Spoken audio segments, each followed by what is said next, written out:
आज निकाल लागणार का? या विषयावर आपण सरळ-सरळ बोलणार आहोत. आढेवेढे कोणतेही आढेवेढे न घेता. पण त्या अगोदर मला तुम्हाला 2 मिनिटं बोलायचं आहे. मित्रांनो, आज, उद्या, परवा 4 दिवसाने, 8 दिवसाने रिझल्ट लागणारच आहे. सगळी आशा लावून बसलेली आहे. काही जण सिलेक्ट होतील, काही जण सिलेक्ट होणार नाही. काही मुलाखतीसाठी जातील. अशा परिस्थितीमध्ये काही जणांच्या डोळ्यामध्ये आनंदाश्रू येणार आहेत हे खरंच आहे. काही जण दुःखातिरेकाने रडणार आहेत, पडणार आहेत. अगदी धस्कन होणार आहे काळजामध्ये, ज्या क्षणाला ते रिझल्ट पाहणार आहे. मग त्यानंतर विथ इंटरव्ह्यूच्या याद्याची हुरहुर लागणार आहे. ठीक आहे, इकडे नाही आलं, इकडे तरी आहे की आपलं नाव. आणि मग अशाही परिस्थितीत जर तिथेही नाव नाही आलं, तिथं नाव आलं तर आनंद, ठीक आहे, इथं तरी कुठेतरी होऊन जाईल. आणि तिथेही नाव नाही आलं तर मात्र त्यांची जी परिस्थिती होणार आहे, ते मी समजू शकतो. कारण बऱ्याच मुलांचे जेव्हा फोन येतात, कमी मार्क्स आहेत, बाउंडरीवर स्कोर आहे, खूप गरज आहे नोकरीची. अशा परिस्थितीमध्ये अक्षरशः खूप जण असे आहेत, ज्यांनी बोलतानाच दुसऱ्या सेकंदाला हॅलो बोलल्यानंतर दुसऱ्या सेकंदाला रडलेले आहेत. आणि त्यामुळे मला ह्या गोष्टीची जाणीव आहे. पण हे लक्षात असू द्या, की तुमचा फर्स्ट फेज नंतर कन्व्हर्टेड राउंड आहे. त्याच्यानंतर विथ मुलाखती आहेत. त्याच्यानंतर सेकंड फेजसुद्धा आहे. अशा परिस्थितीमध्ये लगेच हार मानणं हा पळपुटेपणा ठरेल. कारण फर्स्ट फेजला जवळपास जी 25,000 पदं भरली जातील. 25,000 यासाठी म्हणतोय मी, की 31,000 व्हॅकन्सीजपैकी फर्स्ट फेजला जवळपास 5,000 ते 6,000 व्हॅकन्सीज रिकाम्या राहणार आहेत. हे शुअर आहे. त्या रिकाम्या यासाठी राहणार आहेत, की अगोदरच सर्व्हिसला असलेले, मनासारखं ठिकाण न भेटलेले, विशेषतः लेडीजचे, ज्यांना त्यांच्या आवश्यकतेपेक्षा किंवा ज्या ठिकाणी हवं आहे त्यापेक्षा वेगळं ठिकाण भेटलं आहे. मिस्टर अगोदरच कुठेतरी करतायत, मुलं शिकायला आहेत आणि मुलांसाठी लेडीज सॅक्रिफाईस करतात, परिवारासाठी सॅक्रिफाईस करतात. अशा कित्येक लेडीजना मी बोललेलो आहे.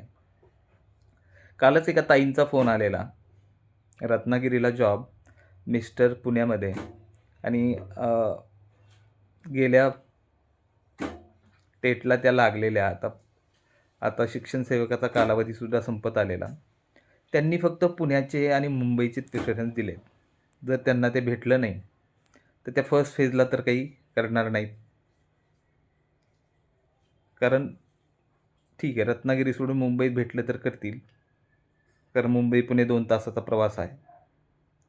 अशा परिस्थितीमध्ये 5,000 ते 7,000 व्हॅकन्सी डॉक्युमेंट व्हेरिफिकेशनमध्ये बरेच जाणार आहेत. अशा वेळेस याच वेळेसच्या 5,000-6,000 व्हॅकन्सीज राहणार आहेत शिल्लक. 25,000 टॉपचे गेल्यानंतर त्या कॅटेगरीमधले बाकी तुम्ही जे राहता, जे 100च्या आसपास, 100 प्लस, 80, 90च्या पुढे, 80च्या जवळपास जेही असणारे आहेत, तेच पुढच्या यादीसाठी टॉपची पोरं असणार आहेत. ही गोष्ट लक्षात घ्या. त्यामुळे दुसऱ्या फेजमध्ये खूप संधी आहे आणि 100% दुसरा फेज होणारच आहे. मी म्हणत नाही आहे हे. सरकारची जी विविध सर्क्युलर्स आलेली आहेत, जी परिपत्रकं आलेली आहेत, ती आपल्याला सांगतात की सेकंड फेज होणारच आहे. कित्येकांनी सेकंड फेजसाठी अगदी 140-50 असून सुद्धा वरचा वर्ग भेटावा, 11वी, 12वी, 9वी, 10वी यासाठी फर्स्ट फेजला फॉर्म भरलेले नाहीत, कारण त्यांचे जिल्हे आलेले नाहीत, प्रिफरन्स दिलेले नाहीत. राहिला प्रश्न दुसरा, की सेकंड फेज फर्स्ट फेजचं जी याद्या आहेत त्या कधी लागणार आहेत. आत्तापर्यंत तरी आपल्याकडे काही ऑथेंटिक माहिती आलेली नाही मित्रांनो. हे कळायला मार्गही नाही. पण सध्याचं देशातलं वातावरण लक्षात घ्या, की प्रत्येक राज्यामध्ये शाळा बंद, शाळेला कुलूप लावणं आणि शैक्षणिक वातावरणावरून सरकार हादरून गेलेलं आहे. कोणताही शैक्षणिक मुद्दा जास्त काळ तापत ठेवणं हे कोणत्याही सरकारला सध्याच्या घडीला तरी परवडणारं नाही.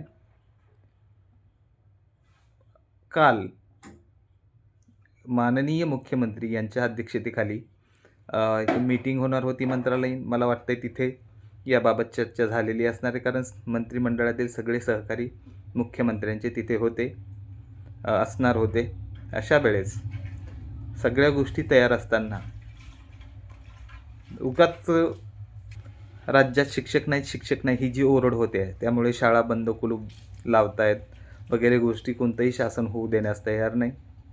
आणि पॉझिटिव्ह दृष्टिकोन निर्माण करण्यासाठी शासनाचीच गडबड आहे. सध्याच्या वातावरणात तरी शैक्षणिक मुद्द्यांना कोणत्याही परिस्थितीमध्ये बगल दिली जात नाही. त्यामुळे माझं मत असं आहे की आज आणि उद्या संध्याकाळपर्यंत, आज उद्या हा रिझल्ट जाहीर होण्याची सगळ्यात जास्त शक्यता आहे. कदाचित पहिल्यांदाच एखाद वेळेस मी चुकीचा ठरू शकेल, कारण आपण आत्तापर्यंत जे अंदाज दिले ते कधी चुकलेले नाहीत. पण आज आणि उद्या हे मी माझ्या स्वतःच्या अनुभवावरून बोलतोय. कदाचित यामध्ये 19-20 होईलही, पण मला जी गट फिलिंग येते आहे मनातून की आज आणि उद्या या 2 दिवसामध्ये तुमच्या याद्या जाहीर होतील. चॅनलला पहिल्यांदाच भेट देत असाल तर सबस्क्राईब करा आणि व्हिडिओ आवडला तर नक्कीच लाईक आणि शेअर करा. धन्यवाद.